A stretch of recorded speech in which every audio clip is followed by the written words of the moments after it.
Hello, how is everybody doing? कैसे हैं आप सब लोग? कैसे हो सब लोग? बढ़िया, बहुत बढ़िया। बढ़िया चल रहा है सब। हाँ, okay, great great. So today we are gonna start with this chapter, cell cycle and cell division. ठीक है, और मैं इस चैप्टर को 2 सेशंस में ख़त्म करने वाली हूँ।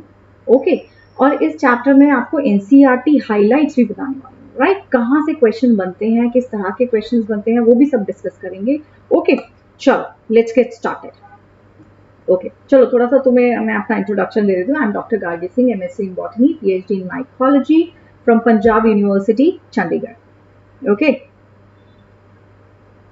ठीक है जी। अच्छा, I been teaching for the last 5.5 years now. Okay, मैंने बहुत सारे स्टूडेंट्स को मेंटोर करा है, पढ़ाया है उन्हें। और जब मैं अपना पीएचडी कर रही थी तो उस टाइम पर मैंने 3 नए फंगस भी डिस्कवर करे थे। ओके जी, चलो अब अगर आपको अपनी नीट की तैयारी करनी है एकदम पक्के तरीके से, बिल्कुल पक्का पक्का तरीके से तैयारी करनी है, तो this is a good option for you. Daily आपकी लाइव क्लासेस होती हैं, लाइव आपके टेस्ट होते हैं, क्विजेस होते हैं, और उसका एनालिसिस भी होता है। ऐसा नहीं है कि बस आपका टेस्ट ले लिया, क्विज ले लिया और आपको छोड़ देंगे, नहीं। उसके बाद एनालिसिस भी करेंगे कि कहाँ पे आपकी गड़बड़ हुई, किस तरह से आप खुद को सुधार सकते हैं। स्ट्रक्चर्स कोर्सेज हैं, मतलब कि आपको पूरा 1 महीने का, 2 महीने का, 3 महीने का सब टाइम टेबल बन के मिल जाएगा। कब आपका कौन सा चैप्टर होने वाला है, कब उसका डाउट सेशन होगा, कब उसके लिए आपका क्विज होगा, राइट? अनलिमिटेड एक्सेस है, जिस टीचर से पढ़ना है आप पढ़िए, कोई आपको नहीं पूछने वाला कि भी कल तो तुम उस वाले कोर्स में थे, आज इधर आ गए, नहीं, कोई नहीं पूछने वाला। ओके, आप क्या करेंगे? अनअकैडमी का ऐप को डाउनलोड करेंगे, नीट यूजी पर जाएंगे, आपको ये कुछ ऑप्शन दिखेंगे प्लस के लिए। ठीक है, प्लस के लिए कुछ ऑप्शन दिखेंगे। आई वुड सजेस्ट, अगर कोई प्रिपेयर कर रहा है 23 के लिए, नीट 23 के लिए, तो वो 2 साल का सब्सक्रिप्शन ले ले। अगर कोई प्रिपेयर कर रहा है 22 के लिए, तो वो 1 साल का सब्सक्रिप्शन ले सकता है। And you can use this code Gargi, मेरा कोड यूज कर सकते हैं, 10% ऑफ मिल जाएगा। If you feel that I am working hard for you, अगर आपको लगता है कि मैं आपके लिए बहुत हेल्प कर रही हूँ, if you appreciate whatever I'm doing for you, then yes, you can use this code and आपको मेरा पर्सनल गाइडेंस, आपको मेरा पर्सनल मेंटरशिप में मिल जाएगा। You will be a part of my group and I am going to be there, and I'm going to guide you throughout your NEET का journey. ठीक है, okay, चलो नेक्स्ट देखिए, we have this amazing combo going on. जब आप NEET UG और CBSE को मिला देंगे, कॉम्बो ले लेंगे उसका, तो 10% तो आपको मिल ही रहा था ऑफ मेरा कोड यूज करके। You can get 15% additional and 2 months का आपको फ्री सब्सक्रिप्शन मिल जाएगा। अगर आप 2 साल का लेते हैं क्लब करके, तो आपको 20% एडिशनल मिलेगा एंड 3 साल का सब्सक्रिप्शन फ्री, 3 महीने का, आई एम सो सॉरी, 3 महीने का, 3 months का सब्सक्रिप्शन आपको फ्री मिलेगा। ओके, ना बट अगर आपको कॉम्बो नहीं लेना है, तो अगर आपको सिंगल लेना है नीट, देन अगेन 3 months का सब्सक्रिप्शन लेंगे तो 1 month का फ्री मिलेगा। 12 महीने का सब्सक्रिप्शन लेंगे तो 2 का फ्री मिलेगा, एंड 24 का लेंगे तो 3 का फ्री मिलेगा। दिस इज द वन जो मुझे लगता है अभी काफी पॉपुलर जाने वाला है। 3 महीने का लेके 1 का आपको सब्सक्रिप्शन फ्री मिलेगा। And the most amazing thing is we have iconic subscription, जिसमें आपको एक पर्सनल कोच मिलेगा, इसमें आपको एक पर्सनल कोच मिलता है, राइट? ये कोच, पर्सनल कोच आपको, इसको आप this person, this is going to be हमारा जो एक टॉप एडुकेटर है, वो आपको मिल जाएगा। ये आपको through out your journey guide करने वाले हैं। और सिर्फ यही नहीं, अगर आप आइकॉनिक का सब्सक्रिप्शन लेते हैं, तो अनअकैडमी आपके घर पर नोट्स डिलीवर कराने वाला है। ठीक है, but this offer is valid from 21st June to 30th June only. So think about it, you will get a personal coach, plus आपके पास सारा का सारा स्टडी मटेरियल आपके घर तक आ जाएगा। How cool is that? and you can use this code and get 10% off. Alright, अच्छा, और हम समझते हैं कि ज़रूरी नहीं है कि सबके पास इतना सबका पॉकेट अलाउ करे कि सब्सक्रिप्शन ले। तो हमने क्या करें, अनअकैडमी ने क्या करा है, हर संडे को we are organizing this scholarship test known as Unacademy combat. अगर टॉप 3 में आ गए, तो आपको पूरा का पूरा प्लस का सब्सक्रिप्शन फ्री हो जाएगा।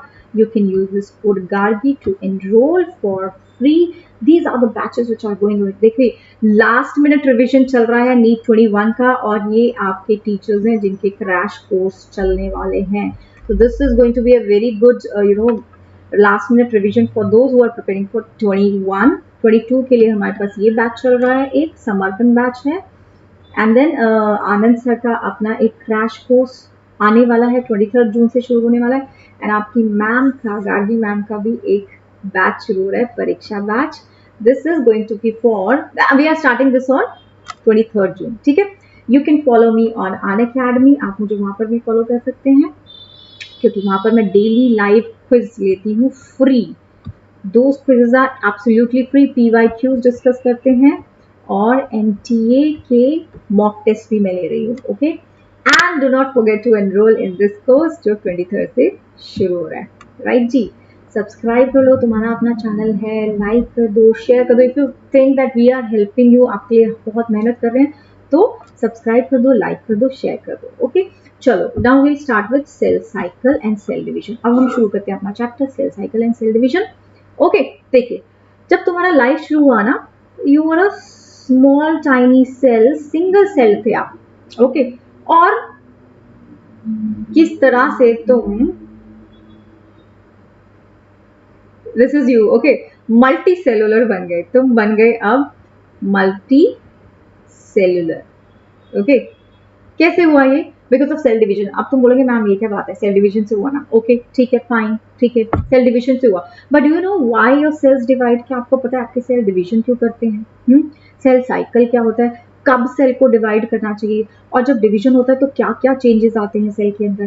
That is what we are going to learn in this chapter. And एक और बात बता दूं, जो ग्रोथ होता है, रिप्रोडक्शन होता है, आप ग्रो कर रहे हैं, आपका सेल डिवाइड कर रहे हैं, ठीक है, रिप्रोडक्शन हो रहा है. These are characteristics of living organism, जो हम पढ़ चुके हैं इन फर्स्ट चैप्टर. ठीक है, पहले चैप्टर में हम लोग ये पढ़ चुके हैं.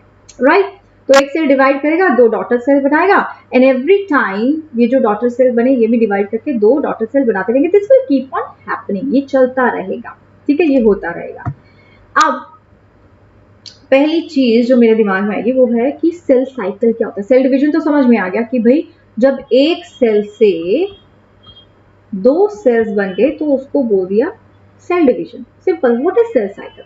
सेल साइकिल इज जब एक सेल से दो सेल बने, now these two cells will also form two cells, ये भी आगे दो और सेल्स बनाते रहेंगे. This is what cell cycle. चलता जा रहा है, चलता जा रहा है, होता जा रहा है डिवीजन, इसको बोलेंगे सेल साइकिल. ठीक है, बट होता क्यों है सेल डिवीजन? होता क्यों है? क्यों सेल्स को लगता है कि नहीं अब डिवाइड कर लेना चाहिए? देखिए, हर एक सेल का जो साइटोप्लाज्म है, ओके, एंड न्यूक्लियोप्लाज्म, राइट, उसका रेशियो फिक्स्ड है. अगर उसे प्रॉपरली काम कर रहा है, नॉर्मल फंक्शन करना है, तो उसका रेशियो फिक्स्ड है.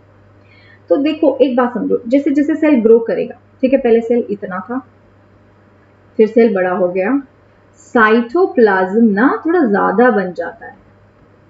ठीक है, तो आपका रेशियो डिस्टर्ब हो गया, and to maintain this ratio, इस साइटोप्लाज्म को फिर आधा आधा कर देता है सेल थ्रू सेल डिवीजन. तो समझ में आया क्यों सेल डिवीजन क्यों हो रहा है? इतना समझ में आया क्योंकि हम लोगों को क्या करना है कि जो साइटोप्लाज्म है और जो न्यूक्लियोप्लाज्म है उसका रेशियो को सेम रखना है. ठीक है, अगर किसी रूम में लेट्स से हमारा नॉर्मल क्लास चल रहा है, चलो अभी ऑनलाइन तो है, अगर ऑफलाइन वाला क्लास चलता हो, एक रूम में बहुत सारे स्टूडेंट आ गए, और उसके बाद बहुत सारे स्टूडेंट्स आ गए, ठीक है, अब उसके बाद अगर मैं बोलूँ कि नहीं भाई यहाँ तो बहुत क्राउड हो गया है, तुम कुछ लोग ना दूसरे रूम में शिफ्ट हो जाए. This is what is happening. यहाँ पे मतलब बहुत ज्यादा साइटोप्लाज्म हो गया, नहीं अब इसको डिवाइड कर दो, स्प्लिट करो. ठीक है, तो इसलिए सेल डिवाइड करता है, तब उसको पता चल जाता है कि अब डिवीजन करने की जरूरत है. और ये जो सेल साइकिल होता है ना, इसमें सेल क्या करता है? इसमें सेल खुद को प्रिपेयर करता है डिवीजन के लिए. वो क्या करता है? डीएनए का रेप्लिकेशन करता है, वो दूसरे जो खुद का ग्रोथ भी करता है, जो दूसरे इंपॉर्टेंट एंजाइम्स हैं, प्रोटीन्स हैं, उनको बनाता है. ठीक है, this is known as cell cycle. ये सारे स्टेप्स, ये देखिए, these processes, for example cell division, DNA replication, cell growth, ये सब क्या है? ये सब आ जाएंगे आपके सेल साइकिल में. The sequence of events by which a cell replicates its genome, synthesizes, the other constituent of the cell and eventually divides into daughter cells is termed as cell cycle. सब कुछ करा, growth भी करा, DNA का replication भी करा, okay, और दूसरे जो इंपॉर्टेंट चीजें थी उनका सिंथेसिस भी करा, एंड देन फाइनली क्या हुआ, दो डॉटर सेल में डिवाइड हो गया, वही जो मैंने आपको बताया था, राइट, ठीक है। एंड ये सब क्या है, जेनेटिकली कंट्रोल्ड होता है। और अगर आप जेनेटिक कंट्रोल लूज कर दो, if your cells are not able to control the cell division, then cancer हो जाएगा, then it can lead to cancer, ठीक है। तो जेनेटिक कंट्रोल होना बहुत जरूरी है। अच्छा, अब अपने खुद के कन्वीनियंस के लिए हमने क्या करा, सेल साइकिल को डिवाइड कर दिया इनटू 2 फेजेस, इंटरफेज और M phase which is mitosis का फेज। देखो एक और बात बता देती हूँ कि जो पूरा सेल साइकिल होता है ना, डिफरेंट ऑर्गेनिज्म के लिए सेल साइकिल अलग है, ड्यूरेशन। फॉर एग्जाम्पल अगर मैं बात कर रही हूँ यीस्ट सेल की, यीस्ट का जो सेल है आपका 90 मिनट्स में डबल कर जाएगा, मतलब ये एक यीस्ट का सेल है, 90 मिनट के बाद जब मैंने देखा तो इसने 2 सेल्स बना लिए, ओके। बैक्टीरिया में भी 20 मिनट में, या और even less than that, there is a bacteria 10 minute में देखा तो उसने 2 नए सेल्स बना लिए, बैक्टीरिया थोड़ा और जल्दी डिवाइड कर सकता है। ह्यूमन सेल की बात करूं मैं, अगर तुम्हारे बॉडी का ये जो सेल है, एपिडर्मिस का सेल है, ये सेल 24 घंटे के बाद 2 सेल्स बनाएगा, ठीक है। तो आप देख रहे हो वेरिएशन है, सेल ड्यूरेशन में there is a lot of variation, even in the same organism. अगर मैं अपनी ही बात करूँ ना, उसमें भी जो मैंने अभी आपको ये वाले सेल्स की बात करी कि 24 घंटे में एक बार रिप्लेस होते हैं, एक बार डिवीजन करते हैं, बट अगर मैं आपकी बात करूँ अपना जो इंटेस्टाइन का, गट का लाइनिंग है, उसके सेल्स कुछ 6 से 7 दिन के बाद डिवीजन करते हैं, ठीक है, 2 नए सेल्स बन जाएंगे, ठीक है।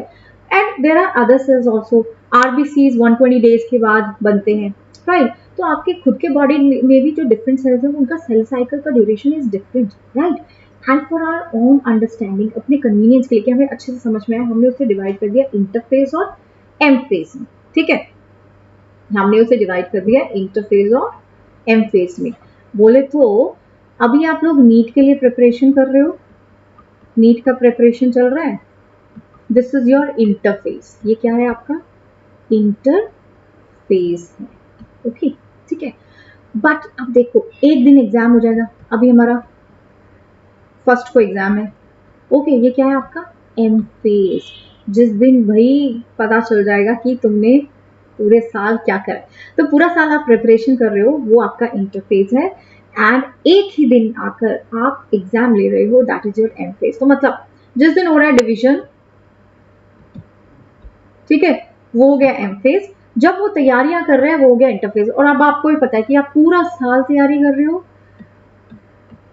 राइट, 364 डेज आप तैयारी कर रहे हैं, बट एक दिन आपका पेपर होता है, दैट मीन्स जो आपका एम फेज है that is very very very small as compare to the interphase. तो ऐसा कुछ बोला जाता है कि जो इंटरफेज है ना, वो कुछ 95% टाइम ले लेता है सेल साइकिल का, बाकी का जो 5% है वो आपका मिलता है एम फेज को। अभी मैंने आपको एग्जांपल बताया था ना कि 24 घंटे में मेरा ये वाला सेल डिवाइड करेगा, तो 24 घंटे में से पता है 23 घंटे तो वो इंटरफेज में ही है, 1 घंटा है जब वो माइटोसिस कर रहा है, ओके, 1 घंटे, क्योंकि तैयारी करने में भी बहुत टाइम लगता है। पेपर तो ये 1 दिन में ले लेते हैं, 3 घंटे में खत्म, ओके, तैयारी करते करते हमारे पसीने छूट जाते हैं, राइट। तो एंड इनिशियली पहले जब क्या होता था तो हम इंटरफेज को बोलते थे रेस्टिंग फेज। आपको लगता है आप 364 डेज रेस्ट कर रहे हो? No, you working harder and harder towards your goals. आप पूरा ट्राई कर रहे हो कि भाई हमारे गोल्स हमारे बिल्कुल एकदम पास में आ जाए, ठीक है।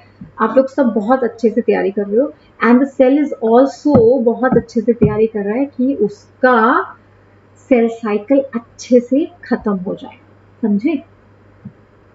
चलिए, अब ये जो आपका सेल साइकिल है आप उसको बोल सकते हैं कि पहले होगा karyokinesis which is nucleus divide हो जाएगा, ओके, फिर होगा साइटोकाइनेसिस मतलब साइटोप्लाज्म डिवाइड होगा, ठीक है, पहले न्यूक्लियस डिवाइड होगा फिर साइटोप्लाज्म डिवाइड होगा।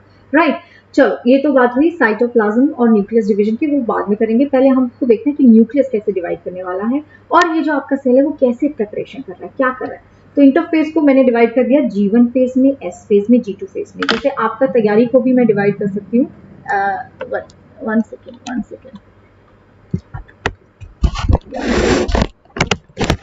Yes. So I can also divide your preparation into, देखिए पहला जो आप प्रिपरेशन का स्टेप है वो क्या है कि आप थियोरी के क्लासेस अटेंड करेंगे अच्छे से, ठीक है। फिर उसके क्वेश्चंस आप प्रैक्टिस करेंगे, सेकेंड स्टेप। ओके, देन आप क्या करेंगे, टेस्ट देंगे, मॉक टेस्ट वगैरह देंगे। ऐसे ही समझ लीजिए कि इसी तरह से हमने इंटरफेस को भी डिवाइड कर दिया है, ठीक है। इंटरफेस को भी हमने डिवाइड कर दिया है into G1 phase, S phase and G2 phase। Okay, ठीक है। चलो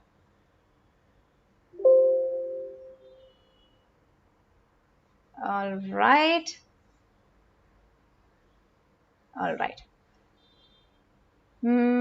from current, हाँ ठीक है, चलो okay. G1 phase, S phase and G2 phase। Okay चलो, व्हाट इज G1 phase, क्या है G1 phase ना, जैसे ये अभी आपका सेल बना बेचारा, दो इसने सेल था, उसने दो बेबी सेल्स बना दिए। ये जो बेबी सेल्स बनते हैं ना, दे एंटर G1 phase। जब आप छोटे थे, जब आप अभी पैदा ही हुए थे, तो आप भी सोच लो कि आप एंटर कर गए G1 फेज में, राइट। और उस टाइम पे आपका बॉडी किस पे फोकस करता है, ग्रोथ पे। Your body it focuses on the growth. तो यहाँ पर भी जो सेल बनेगा ना आपका नया सेल, वो पहली चीज पे फोकस करेगा, अपने ग्रोथ के ऊपर, वो अपना साइज इंक्रीज करेगा। ओके, एंड ऑल्सो जो डिफरेंट मेटाबॉलिक एक्टिविटीज है वो बहुत ज्यादा होंगी, ये देखिए, ठीक है। मेटाबॉलिक एक्टिविटीज होंगी बहुत ज्यादा, कंटिन्यूसली ग्रो करेगा। बट इस पे मैं अभी आने वाली हूँ, I am going to tell you कि भाई डीएनए रेप्लिकेट होगा या नहीं होगा। तो यहाँ पे क्या है ना, वो बहुत सारे प्रोटीन्स बना रहा है क्योंकि ग्रोथ करना है, ठीक है। आरएनए का सिंथेसिस हो रहा है, एंजाइम्स बन रहे हैं, बहुत काम करना है ना, बहुत सारा। This all is happening in G1 phase. पर डीएनए का रेप्लिकेशन नहीं हो रहा, ठीक है। डीएनए का रेप्लिकेशन नहीं हो रहा। ओके, डीएनए का रेप्लिकेशन कब होगा, when you enter S phase और सिंथेसिस फेज। इसके नाम से ही पता चल रहा है ना, एस फेज है, सिंथेसिस फेज है, कुछ बहुत ही तगड़ी चीज सिंथेसिस हो रही है। तो यहाँ पे क्या हो रहा है, डीएनए का सिंथेसिस होगा। This is like the most important macromolecule in our body, तो इसलिए डीएनए का सिंथेसिस होगा। ओके, ठीक है जी, समझे, चलो बढ़िया। अच्छा, देन नाउ अब देखो, एक क्वेश्चन आता है आपके पास, आपके नीट में एक क्वेश्चन आता है, बहुत बार आता है कि अगर मेरा सेल स्टार्ट जब कर रहे हैं हम, सेल साइकिल शुरू हुआ, तो उस सेल के पास अगर 2C है, amount of DNA is 2C, then you have to tell me कि एस फेज के बाद अमाउंट ऑफ डीएनए कितना हुआ। 4C हो गया, ठीक है, डबल हो रहा है, तो आई मीन दैट इज तो ऑब्वियस ना, ऑब्वियस ही बात है, ठीक है। ये लीजिए, 2C था, 4C हो गया, okay. But if I'm going to talk about the number of chromosome, let's say अगर आपके पास number of chromosome थे 10, तो even after S phase number of chromosome 10 ही रहने वाले हैं। if this is your chromosome, ये आपका क्रोमोसोम है और नहीं, हाँ ठीक है, ये आपका क्रोमोसोम है। इनिशियली ये क्रोमोसोम कैसा था, इनिशियली ऐसा था, ओके। जब डिवीजन हुआ, रेप्लिकेशन हुआ, तो एक और इसने स्ट्रैंड, एक और इसने अपना एक रेप्लिका बना लिया, ठीक है। दिस इज योर क्रोमोसोम, ये आपका क्रोमोसोम है।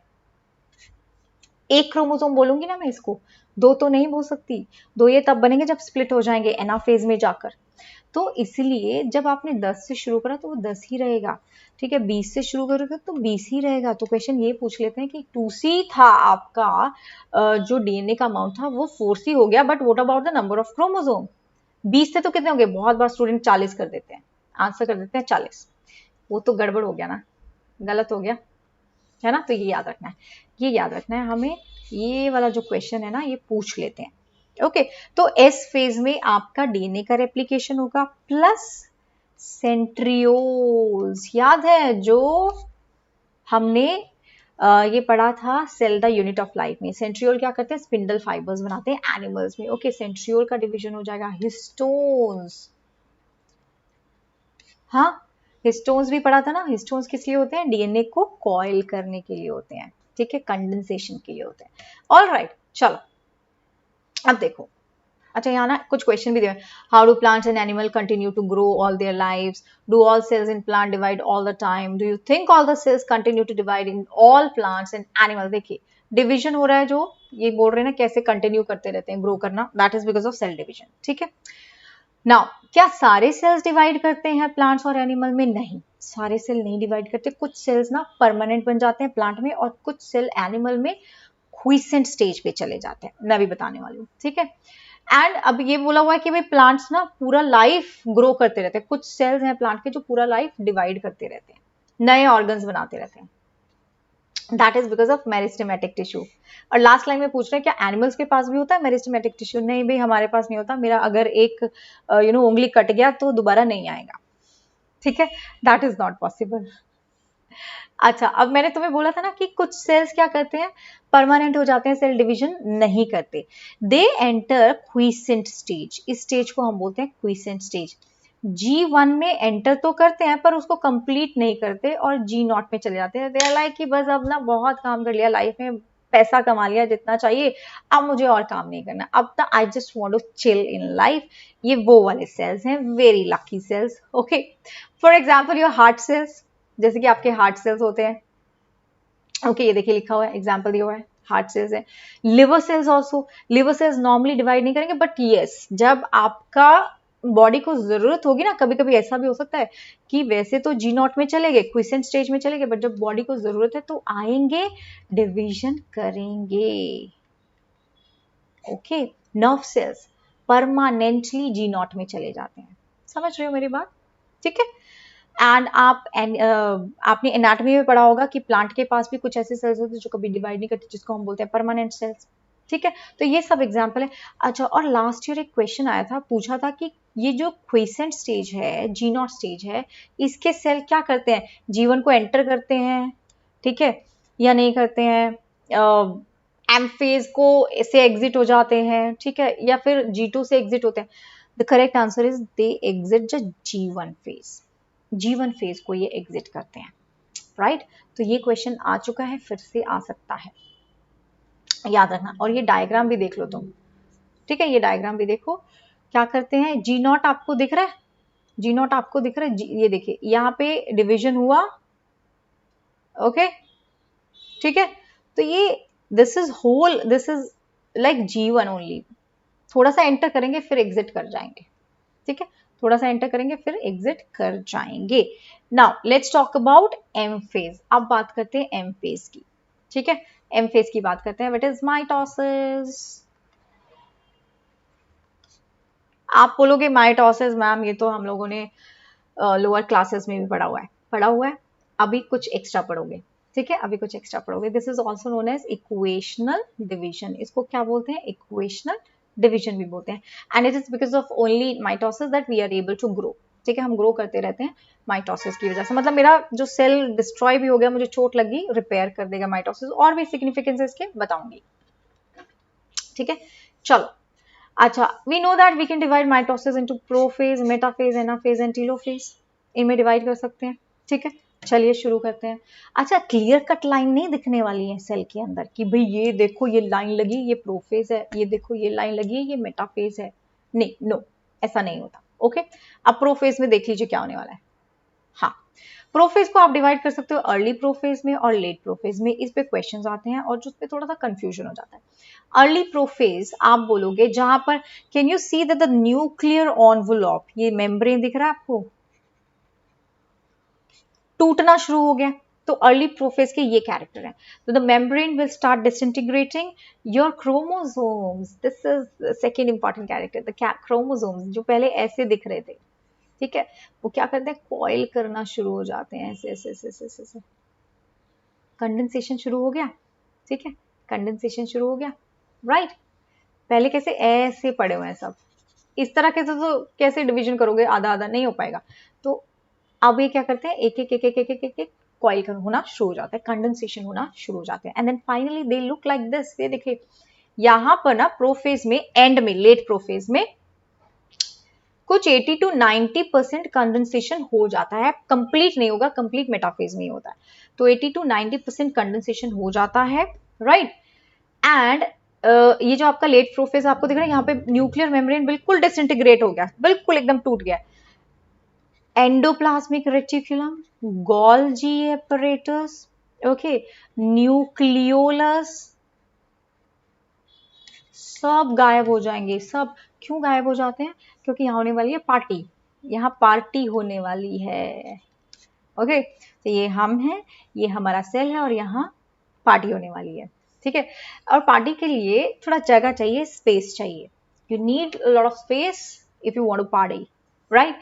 तो इसीलिए एंडोप्लाज्म, सारे जो जितने भी आपके ऑर्गेनेल हैं सब गायब हो जाते हैं, कुछ टाइम के लिए गायब हो जाते हैं, फिर से वापस आ जाएंगे, चिंता मत करो, ओके। यहाँ पर सिर्फ क्रोमोसोम्स रह जाते हैं, और उसके बाद आपको पता है मेटाफेज आने वाला है। So the most important point of, कभी कभी पूछ लेते हैं आपको कि अर्ली प्रोफेज और लेट प्रोफेज में क्या हो रहा है। अर्ली प्रोफेज में ये सब चीजें शुरू हो रही हैं, लेट प्रोफेज में सब डिसइंटीग्रेट हो जाता है, दैट्स द डिफरेंस, ओके। ये देखिए ये 2 पॉइंट्स बहुत जरूरी हैं। Chromosomal material condenses to form compact mitotic chromosome, ठीक है, मैंने बोला था ना कॉइल हो जाते हैं। Chromosomes are seen to be composed of 2 chromatids attached together at the centromere. This is important, ये मैं आपको बता देती हूँ, ठीक है। सेंट्रोमियर है जिससे अटैच रहते हैं, बट रेप्लिकेशन हो गया था, ठीक है। तो मेरा क्रोमोसोम थोड़ा सा डांस कर रहा है, राइट। तो this is what is this is, there are 2 chromatids, 2 chromatids हैं, और दोनों सेम है ना, एक ही का रेप्लिकेशन से तो बना है, तो इसलिए हम इसको बोलते हैं सिस्टर क्रोमैटिड्स, ठीक है। कोई और यहाँ पे अगर क्रोमोसोम आ जाए और मैं इन दोनों क्रोमैटिड्स की बात करूं तो इनको बोलेंगे नॉन सिस्टर क्रोमैटिड्स, क्लियर है जी, ओके। चलो, और यहाँ पे बनने शुरू हो जाएंगे स्पिंडल फाइबर, क्योंकि जो सेंट्रियोल हैं वो मूव करना शुरू हो जाएंगे। इधर डायग्राम में नहीं दिया, but the centriole they will also move toward the poles, alright. थोड़ा थोड़ा थोड़ा थोड़ा आपको स्पिंडल फाइबर यहाँ दिखने शुरू हो जाएंगे। Let's talk about metaphase, easy है।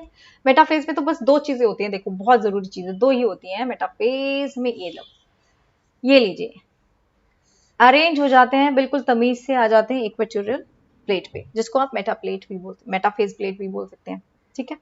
अच्छा, ऐसा क्यों होता है? ताकि इक्वल डिवीजन हो, ताकि इक्वल डिवीजन हो, एक जगह पे आके सब अरेंज हो गए, अब इक्वल डिवीजन हो जाएगा।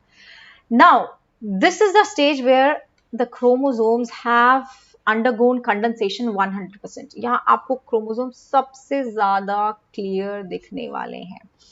तो क्वेश्चन आता है कि अगर मुझे स्टडी करना है क्रोमोसोम्स को, कौन सा फेज है माइटोसिस का जो सबसे बढ़िया है? ऑब्वियसली भाई, जहां आपको सबसे क्लियर दिखेंगे, विजिबल दिखेंगे, वही फेज होगा ना, metaphase. Your answer will be metaphase only, यहीं पे आप पढ़ने वाले हो, okay. And just look at the structure, this is your chromosome. अच्छा, the chromosome is dancing, and nature में भी ना जब आपका क्रोमोसोम बनता है ना, वो डांस ही कर रहा होता है, ऐसे नहीं होता एकदम परफेक्ट, एकदम straight, no. And I can see these 2 structure जिसके साथ स्पिंडल फाइबर अटैच्ड है, इनको क्या बोलते हैं? What are they called? Kinetochores, they are known as kinetochores, okay. तो क्वेश्चन पूछ लेंगे, भाई बताओ स्पिंडल फाइबर कहाँ अटैच होते हैं क्रोमोसोम के पास? काइनेटोकोर पे होते हैं अटैच, ओके। तो मतलब अगर किसी क्रोमोसोम के पास काइनेटोकोर नहीं है तो उसका बेचारे को स्पिंडल फाइबर भी नहीं आएंगे उसके पास, अटैच ही नहीं होंगे, ठीक है जी। These are the important points of metaphase. Spindle fibers attach हो जाएंगे kinetochores को, okay. And the chromosomes, they are moved to the spindle equator and they align along metaphase plate through spindle fibers. और तीसरी चीज याद रखोगे, और क्या क्वेश्चन आता है मेटाफेज से? सबसे बढ़िया स्टेज है जिसमें आप क्रोमोसोम को स्टडी कर सकते हो। Is this clear? क्लियर हो? एनाफेज पे आ जाओ। एनाफेज तो बेचारा प्यारा सा स्टेज है जिसमें डिवीजन होके, सॉरी, अब यहाँ पे सेंट्रोमियर का डिवीजन हो जाएगा, सेंट्रोमियर। ये जो सेंट्रोमियर था ना, जिसने दोनों क्रोमैटिड्स को होल्ड करके रखा हुआ था ना, दिस विल स्प्लिट, ये स्प्लिट हो जाएगा, लो ये यहां से स्प्लिट हो जाएगा, ओके, ये यहां से टूट जाएगा, और ये टूटेगा तो ये क्रोमोसोम आपके अलग अलग पोल्स पे मूव करेंगे, राइट, क्रोमोसोम अलग अलग पोल पे मूव करेंगे। This is what is happening in anaphase. Anaphase में ये हो रहा है। आपको क्वेश्चन पूछेंगे कि एनाफेज में माइटोसिस के किस चीज का डिवीजन होता है, कौन सा चीज स्प्लिट करता है, तो this centromere, it is the centromere that splits, ये देखिए centromere splits and chromatids separate and they move to opposite poles, right? आपके एनसीईआरटी में बहुत अच्छी तरह से दिया हुआ है, ये पॉइंट्स बनाए हुए हैं, देखो कुछ ये सब पढ़ने की जरूरत नहीं है, आप इस पे फोकस करो, ये जो पॉइंट्स दिए हुए हैं। अब मैं टीलोफेज की बात करती हूँ, लास्ट फेज है।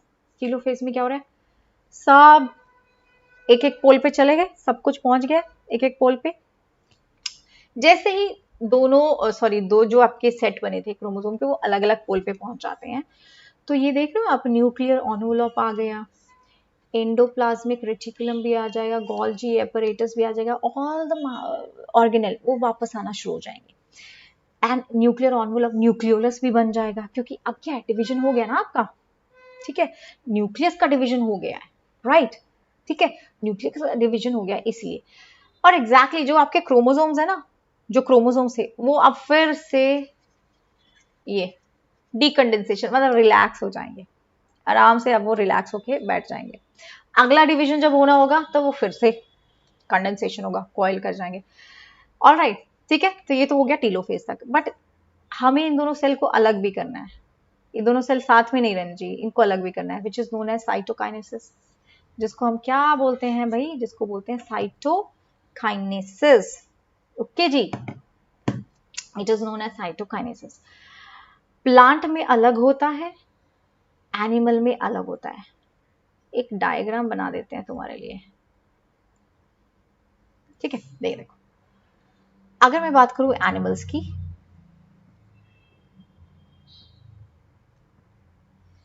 This is your cell, this is your cell, ठीक है, तो यहां पे आपका सब न्यूक्लियस पहुंच चुके हैं, बाकी ऑर्गेनेल भी बन गया, सब कुछ नॉर्मल हो गया, but we need to separate these cells, okay. देखिए इनिशियली क्या होगा,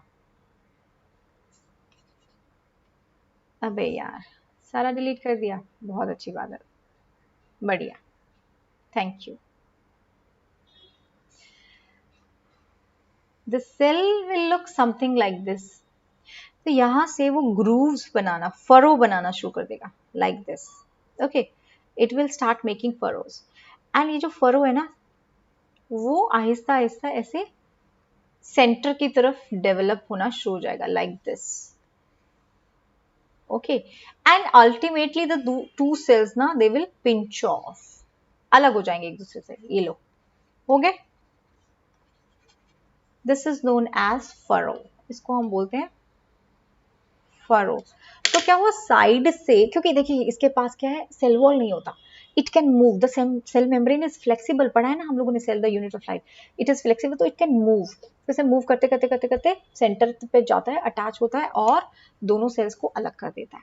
क्लियर, समझ में आया? तो इनके लिए तो बहुत ईजी है, बट प्लांट, ओके, अब देखो, अब मैं तुम्हें बताती हूँ, बेचारे प्लांट के पास तो होता है सेल वॉल, ये लो, इसके पास तो सेल वॉल होता है, इट कैन नॉट मूव, ये तो अपना सेल वॉल को मूव नहीं, रिजिड होता है सेल वॉल, तो ये क्या करता है, यहां पर भी देखिए कैरियोकाइनेसिस हो गया, ओके।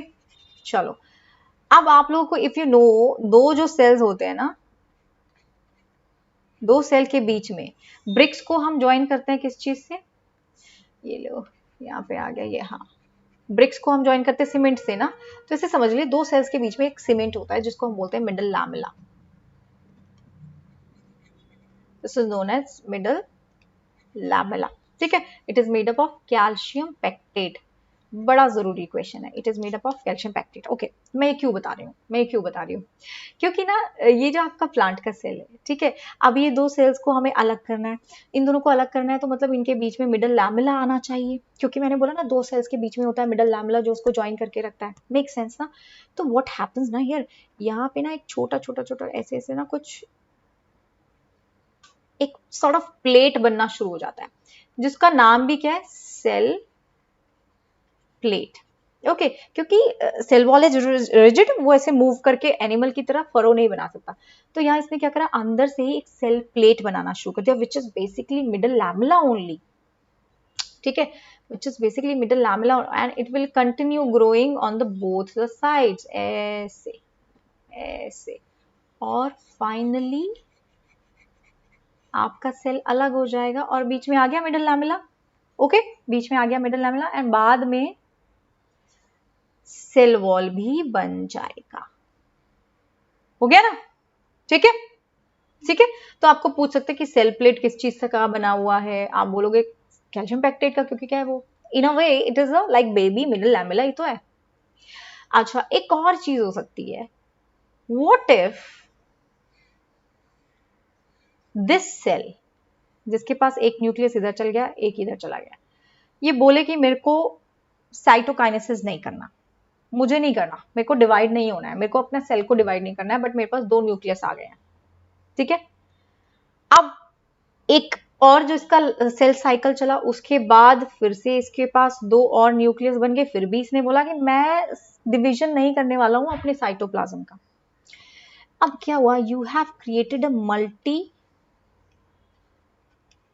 न्यूक्लिएट कंडीशन, ठीक है, आपने एक मल्टी न्यूक्लिएट कंडीशन बना दिया, जिसको हम बोलते हैं सिंसीशियम। दिस इज नोन एज सिंसीशियम, ये लो अंडरलाइन कर लेना, दिस इज नोन एज सिंसीशियम। आप जो कोकोनट वाटर पी रहे हैं ना, वो क्या है, there are lot of nuclei floating in that coconut water, जिन्होंने रिफ्यूज कर दिया कि हम अपने चारों तरफ सेल वॉल नहीं बनाएंगे ठीक है, बट जब सेल वॉल बना लेते हैं तो कोकोनट वाटर नहीं मिलता आपको, तो वो क्या होता है, कर्नल बन जाता है, यू गेट दैट कोकोनट जो हम खा सकते हैं। जो आप कोकोनट वाटर पी रहे हैं वो तो क्या है, वो क्या है, लिक्विड एंडोप्लाज्म है, जिसके अंदर न्यूक्लियस तैर रहे हैं। एंडोप्लाज्म कौन सा टिश्यू होता है जो न्यूट्रिशन प्रोवाइड करता है, राइट। तो देखिए, अब देख लेते हैं एक बार, in animal cell cytokinesis achieve by furrow, क्योंकि प्लाज्मा मेम्ब्रेन है तो वो फ्लेक्सिबल होता है, मूव कर जाएगा। ओके, ये देखिए फरो डीप होता रहता है और सेल का डिवीजन हो जाता है। अब प्लांट सेल जिनके पास, बेचारों के पास होता है cell wall, they can not undergo furrow formation, तो वो क्या करते हैं, दे फॉर्म सेल प्लेट, ठीक है, ये देखिए सेल प्लेट बनाया, and the formation of new cell wall begins with the formation of simple precursor called cell plate that represents the middle lamella between the walls of the two adjacent cell, है ना? Okay और कभी कभी जब ऐसा होगा कि cytokinesis नहीं होगा तो मल्टी न्यूक्लिएट स्टेज बनेगा, this is known as syncytium. Is this clear to everybody? ठीक है, is this clear to everybody? So this is about, ये आपका हो गया mitosis. Please share the session, like कर देना एंड सब्सक्राइब भी कर लो चैनल को, आपका अपना चैनल है आप आपका अपना चैनल है, एंड इसको शेयर करिए, लाइक करिए, सब्सक्राइब करिए, और देखिए जितने ज़्यादा लोग होंगे उतना ही ज़्यादा हमें मजा आएगा, आपको उतना पढ़ने में मजा आएगा, हमें उतना पढ़ाने में मजा आएगा। Okay, so take care and I will see you in the next session. Okay, bye bye, bye bye, take care.